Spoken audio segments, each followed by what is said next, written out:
राजपुतांना साथ देणाऱ्यांची गावे शहरे उद्ध्वस्त करा, सगळ्यांना बंदी बनवा, हे शब्द होते मोगल आक्रमक बाबर याचे. बयाना युद्धामध्ये पराभव झाल्यानंतर त्याने कट्टरपंथीयांमध्ये असा जिहादचा नारा दिला होता. 16 मार्च 1527 रोजी राणा सांगा यांचा खानवाच्या लढाईत बाबरने पराभव केला होता हे बहुतेकांना माहिती आहे, पण फार थोड्यांना माहिती आहे की त्याच्या अगदी 24 दिवस आधी म्हणजे 21 फेब्रुवारी 1527 रोजी झालेल्या बयाना युद्धामध्ये बाबरच्या मोगल सैन्याचा राणा सांगा यांच्या राजपूत सैनिकांनी जबरदस्त पराभव केला होता. इतिहासात अनेकदा विजयांची नोंद आहे, परंतु त्याची प्रत्यक्ष प्रक्रिया आणि मानसिक रणनीती क्वचितच चर्चा केली जाते. आज आपण तीच गोष्ट समजून घेऊया. फेब्रुवारी 1527 मधील बयाना येथील पराभव इतका भयानक होता की पहिले पानिपत युद्ध जिंकूनही मोगल सैनिकांच्या मनात भीती निर्माण झाली होती. राजपुतांच्या शौर्यामुळे ते इतके घाबरले होते की या काफिरांच्या भूमीवर मरण्यापेक्षा परत काबूलला जावे अशी चर्चा सैन्यात सुरू झाली. स्वतः बाबरने त्याचे चरित्र असलेल्या बाबरनामामध्ये मान्य केले आहे की आतापर्यंत ज्या भारतीय किंवा अफगाण सैन्यांशी तो लढला होता त्यांच्यापेक्षा राजपूत सैनिक खूप अधिक शूर,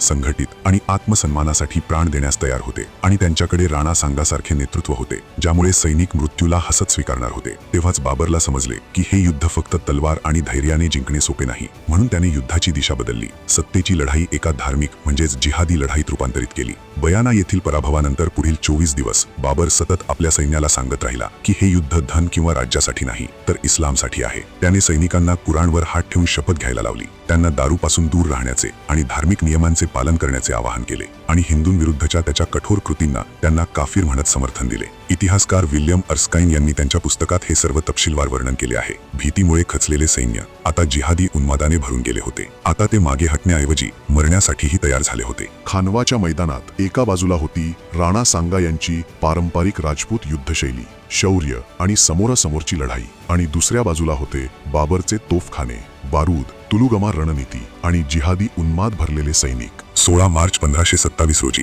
अखेर युक्तीने रचण्यात आलेली रणनीती, जिहादी विचारसरणी आणि कट्टरतावादाने शौर्य प्राप्त केले. पण विजय मिळाल्यानंतरही बाबर थांबला नाही. राजपूत सैनिकांच्या कापलेल्या धडांचे मनोरे उभारले गेले, स्त्रिया आणि मुलांना गुलाम बनवण्यात आले आणि स्पष्ट संदेश देण्यात आला, जो कोणी मोगलांविरुद्ध उभे राहण्याची हिंमत करेल त्याचा शेवट हाच असेल. लक्ष देण्यासारखी गोष्ट म्हणजे पहिले पानिपत युद्ध जिंकल्यानंतरही बाबरला गाझी ही उपाधी मिळाली नव्हती. ती उपाधी त्याला खानवा युद्धानंतर मिळाली, कारण ही लढाई केवळ सत्तेची नव्हती तर त्याकडे जिहादी विजय म्हणून पाहिले गेले. आणि कदाचित जर बाबरने आपल्या सैनिकांच्या डोक्यात हा जिहादी उन्माद भरला नसता तर भारताचा इतिहास आज कदाचित पूर्णपणे वेगळ्या दिशेने लिहिला गेला असता.